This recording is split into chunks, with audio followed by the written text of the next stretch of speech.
We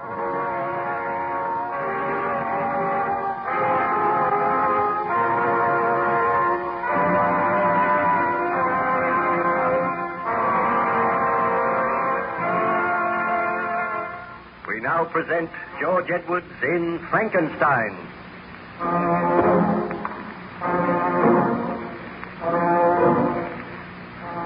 Baron Frankenstein had taken refuge on the ship Voyager, which was icebound somewhere near the North Pole.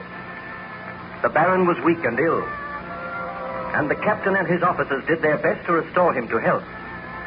Gradually, he told them his story, and he explained to the captain of the attempt he made to create a man.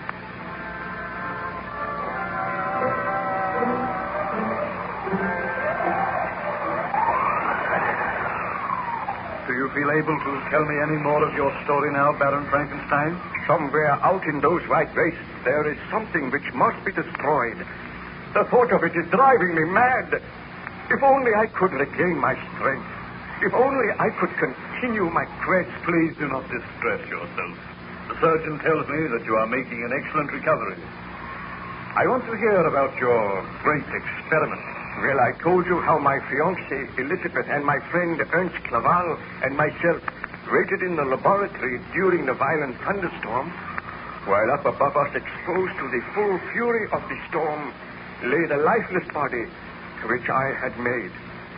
For a full hour, we watched, and everyone seemed to be agitated. My servant Julio crouched in a corner, and ever and anon cast fearful glances up above.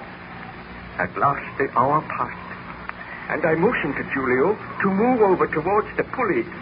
Ernst and Elizabeth followed me, and I said, "Come, Julio. The body has been there for a full hour now. It is time to lower it." My hands are trembling with excitement, for soon I shall know whether I have created a man. Stop. I make one more appeal to you, Victor. Do not proceed with that experiment. When you bring that body down, I beg you to destroy it. After experimenting on it for months and months? Oh, what you ask is too much. I also add my pleas to those of Elizabeth. Well, I must turn a deaf ear to your pleas. Help me with this pulley, Julio. I will, my master, but I am afraid the devil stalks abroad tonight. Ah, that is nonsense. I am a scientist. I am conducting an experiment. Now lower it gently. The storm seems to have abated a little. I seldom remember a worse storm. The thunder is still pealing. It is a fitting night for devil's work. This is not devil's work, Ernst. It is an achievement in the field of science. Now, roll the body off the lift. Come on.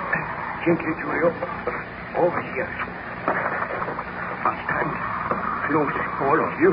What are you going to do? I'm going to unwrap the bandages. We'll start here. Nothing will happen. Nothing can happen. Oh, I feel that I must pray. Please do not let this creature have life. We should all pray. It is not too late to stay your hand, Victor. I feel sure that I am on the verge of success. I am removing the wrappings now.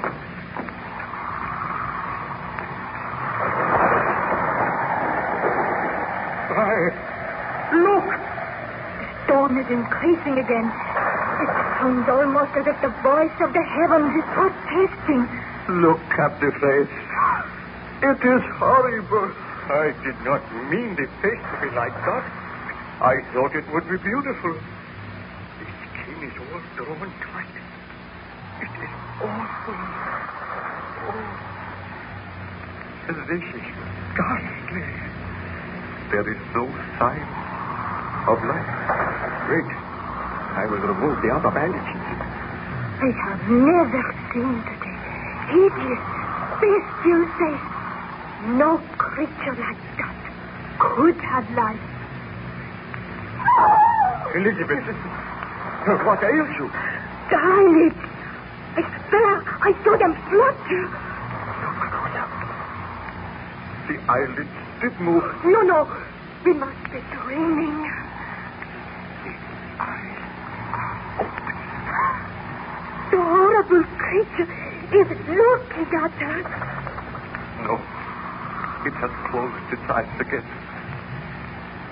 Julio, darken the room. The light is too strong. My master, let me take this hammer.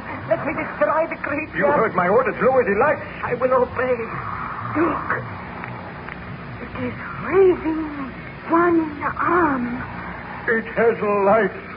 My experiment has succeeded. I have created life. I am the greatest man the world has ever known. No other man has had such power. Victor, this is too horrible. Destroy it now. Destroy it now would be murder. Although this creature is terrible to look upon, it is a man. It has life. It has feelings just as you and I. Can it speak? Not yet. It must learn to speak, just as we had to learn. That awful noise. What are you going to do, Victor? I was prepared for the success of this experiment. So there is a room all in readiness for my creation. Unlock the door of that room, Julio. I am afraid. Let me destroy this creature. Come, Julio. You help me to create this man. It is not a man. It is a monster. It is moving. It is struggling into a sitting position.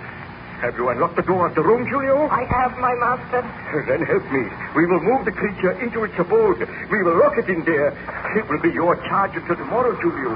Remain here in the laboratory. Remain just outside the door. Do not enter the room yourself, and do not let anyone else enter. I will obey. Oh, this is my creation. A man which I made with my own hands. The creature seems to be able to focus its eyes now. It is looking straight at me. Oh, it looks awful. I shall train it myself. Come, take the other arm, Ernst. Let us help it to walk across the room. No, I cannot touch it. There is much I would do for you, Victor, but I cannot touch that monster. I feel that I am going mad. There is no need to be afraid. The creature is helpless. It can barely walk. You help me, Julio. Take the other arm. No, do not make me touch it. Do as I say. Look, I have taken one arm. Now, help it off the bench.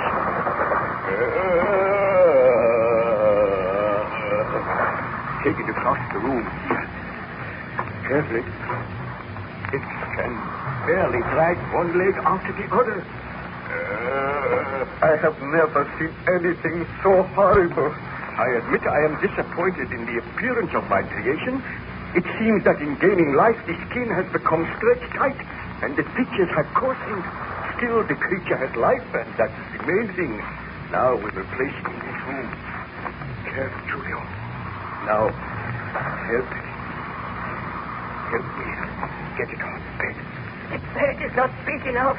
The creature seems to have become taller and bigger. That is the extraordinary thing. Probably caused by the electricity. Leave it on the bed. Now come outside. I will lock the door. You take the key and keep it, Julio. I am glad the door is locked. I feel safer now. I feel a strange and almost overpowering sense of triumph. In my wildest dream, I had not hoped for success. And I... Victor? He has fainted. No. I felt strangely weak. Help me to get out of here.